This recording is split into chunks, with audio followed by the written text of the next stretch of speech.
Jadi sekalian yang saya muliakan, nah bulan Sya'ban, kita tadi sebut bulan Sya'ban bulan paling banyak dituruni syafaat Nabi Muhammad alaihissalam. Nabi Muhammad sendiri menamakan Sya'ban ini sebagai Syahrun Nabi, sebagai bulannya Nabi Muhammad. Karenanya di bulan Sya'ban ada beberapa hal yang bisa kamu lakukan untuk mendekatkanmu kepada Nabi besar Muhammad sallallahu alaihi wasallam.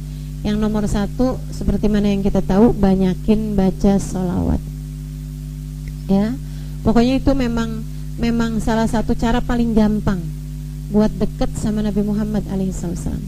Baca sholawat itu cara paling mudah, gitu ya. Nggak perlu pakai wudu. Dalam artian pakai wudu bagus, lagi punya wudu bagus, nggak punya wudu juga nggak apa-apa, gitu kan. Lagi mens nggak apa-apa.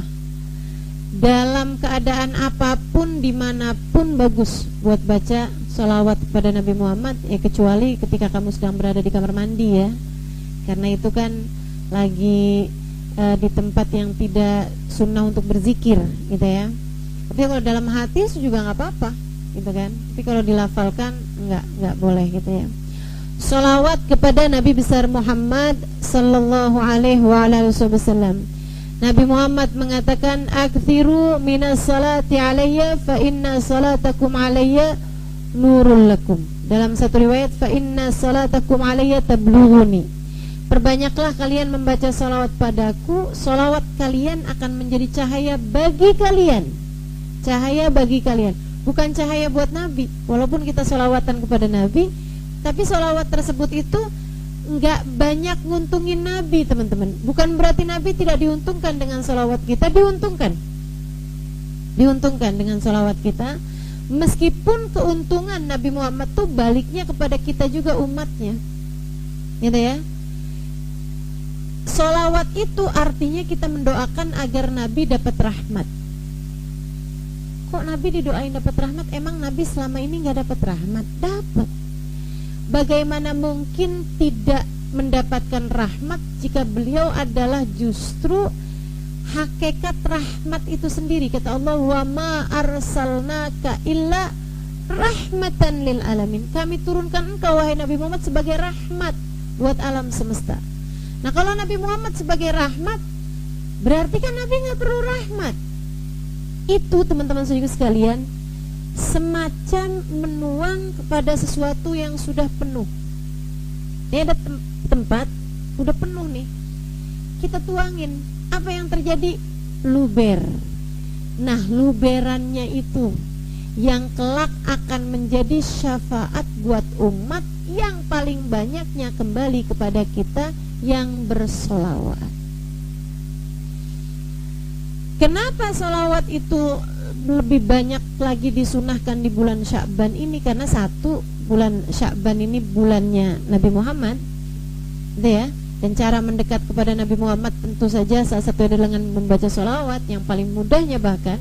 Yang kedua, karena ayat A'udzubillahi minasyaitonirrajim, "Innallaha wa malaikatahu yusholluna 'alan nabi ya ayyuhalladzina amanu shallu 'alaihi wa sallimu taslima." Turun pada bulan Sya'ban. Sama kayak kalau bulan Ramadan tuh sunnahnya memperbanyak membaca Al-Quran. Kenapa? Karena bulan Ramadan adalah bulan turunnya Al-Quran. Jadi Al-Quran turun pada bulan Ramadan. Kita kalau bulan Ramadan bagusnya baca Quran. Yang diperbanyak ya, yang diperbanyak. Bukan berarti kalau bulan Ramadan gak istighfar, gak zikir, gak apa, baca Quran terus, gak gitu. Bukan berarti kalau bulan Ramadan berarti kita nggak usah banyak sholawatan, nggak gitu juga, gitu kan. Tapi secara khusus kalau kamu ada yang mau kamu perbanyak bulan Ramadan, perbanyaklah membaca Al-Quran. Nah, pada bulan Sya'ban kalau ada hal yang kamu ingin perbanyak, perbanyaklah membaca sholawat. Tambahin, saya kayak setiap habis sholat yang biasanya nggak pakai ada sholawatnya, sholawatan entah 10 kali, entah 20 kali gitu. Teman-teman sekalian, kalau baca sholawat 20 kali setiap habis selesai sholat, berarti kan satu harinya udah baca 100, gitu kan, gitu ya. Dan nggak pernah salah. Orang banyak baca sholawat tuh nggak pernah salah. Teman-teman saya sekalian, sholawatan itu kalau di antara makanan itu jadi kayak vitamin C lah tepatnya. itu banyak juga nggak apa-apa.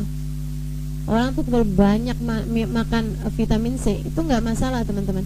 Vitamin yang lain masih ada yang nggak bagus kalau diperbanyak gitu. Misalnya kayak vitamin A, ya orang kalau banyak makan wortel bisa kewortelan. Apalagi kalau makan banyak jengkol, kejengkolan. Kalau banyak makan pete, kepetean. Nah, kalau banyak makan vitamin C tuh nggak pernah ada kelebihan tuh, gitu.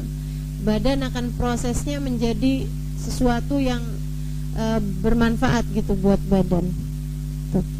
Itu tuh sholawat tuh kayak gitu. Nggak pernah ada ceritanya orang overdosis sholawat.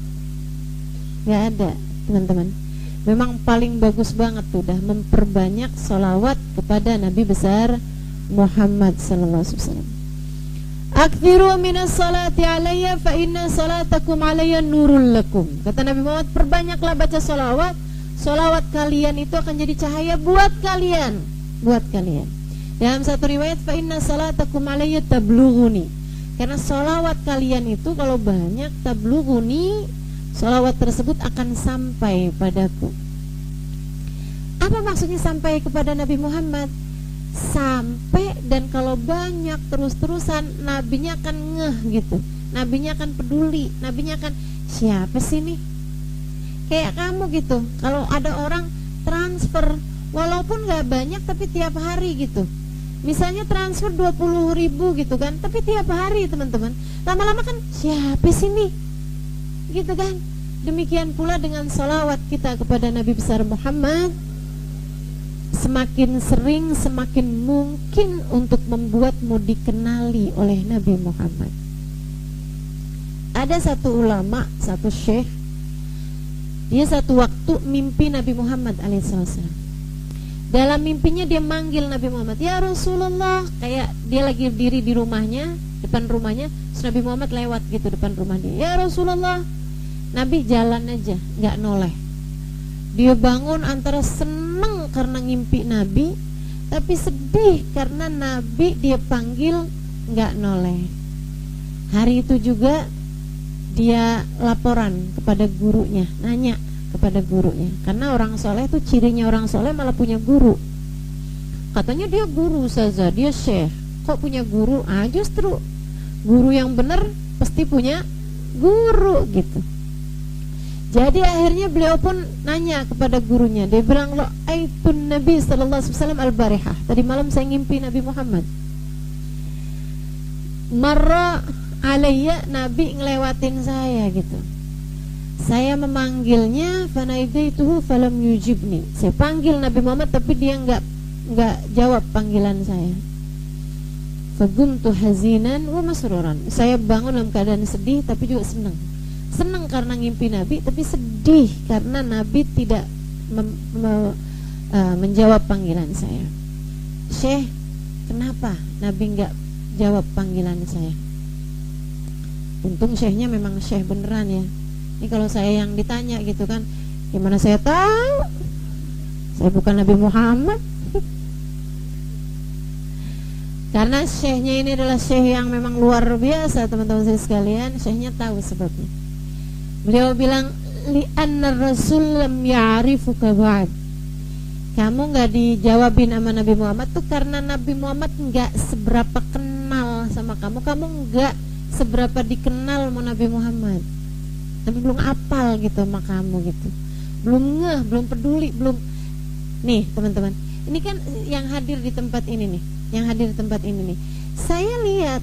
Tapi apakah saya kenal secara pribadi, secara personal? Belum tentu. Ada yang saya kenal secara pribadi, Umi Sipa, Umi Lulu, ya kan, Kak Azimah, gitu ya, Ustazah Azimah gitu, teman saya. Nah, ada sebagian yang saya kenali secara pribadi, saya tahu namanya, gitu kan ya.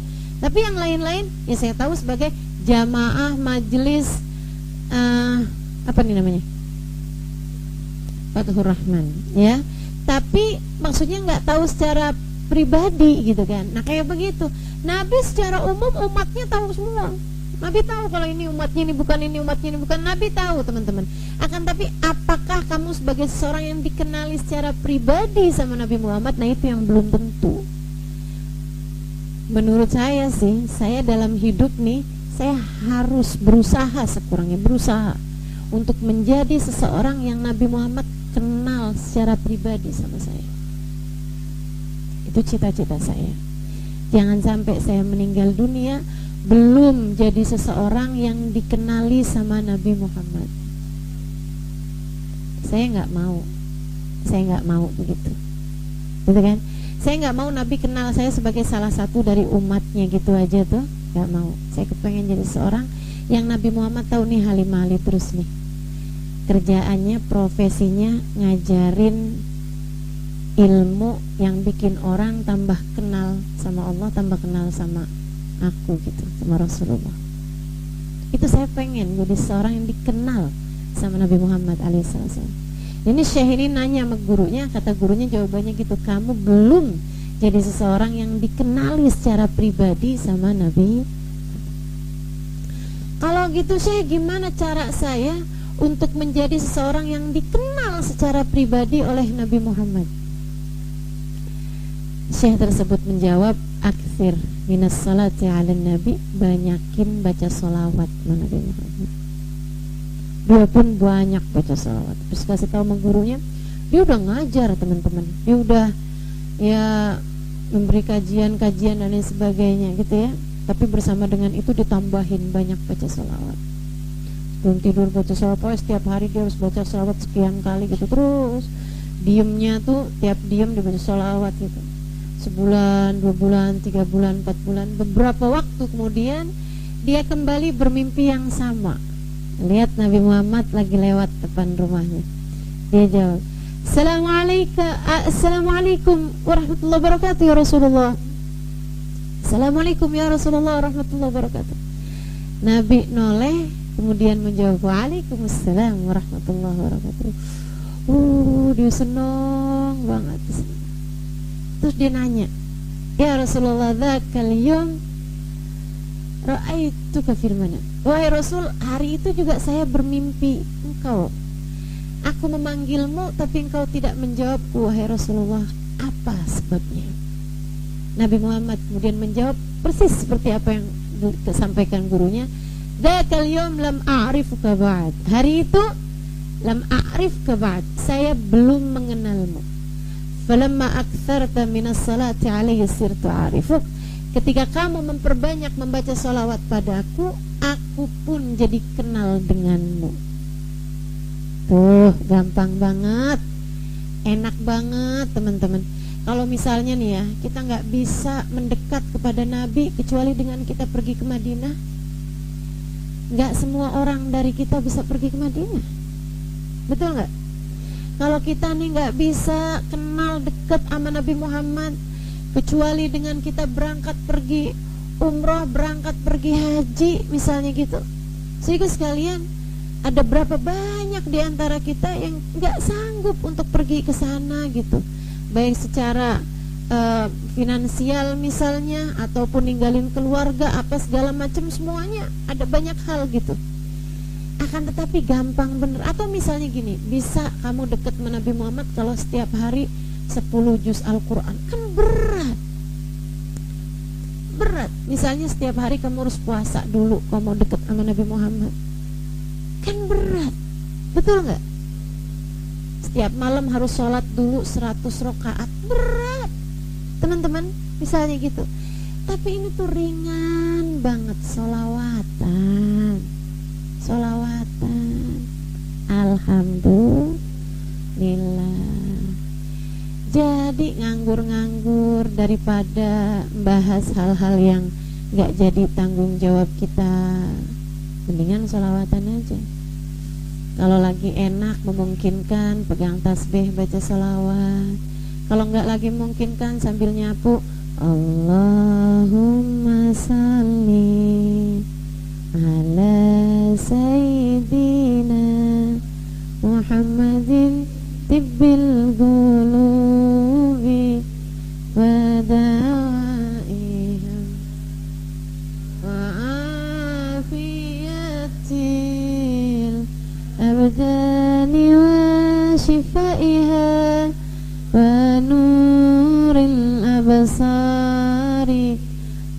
adhiyaiha ala alihi wa sahbihi wasallim. Kan enak tuh. Jadi teman-teman saya sekalian, udah sholawatan aja. Sholawat tuh senjata kita banget. Habib Zain bin Smith bilang akhir zaman nih orang perlu 3 hal buat diperbanyak. Zaman akhir nih banyak fitnah, banyak hal-hal gak enak, banyak bencana alam, banyak ini, banyak itu, kata beliau. Kamu biar gak kena bala agama, gak kena bala dunia, nah itu mesti perbanyak 3 hal, kata beliau. Pertama, perbanyak istighfar. Kedua, perbanyak sedekah. Yang ketiga, perbanyak sholawat kepada Nabi Muhammad. Itu senjata kita, betul. 3 itu tuh senjata kita nih. Perbanyak istighfar, memang dosanya banyak ya kan, istighfarnya memang mesti banyak juga. Perbanyak sedekah, hartanya juga belum tentu halal ya kan, takut ada syubhat-syubhatnya, jadi memang mesti banyak yang dikeluarin biar yang sisanya jadi bersih. Kemudian yang ketiganya, perbanyak sholawat kepada Nabi Muhammad, sebab kita memang umatnya yang perlu untuk mendapatkan syafaat Nabi besar Muhammad. Jadi banyakin sholawat, insya Allah.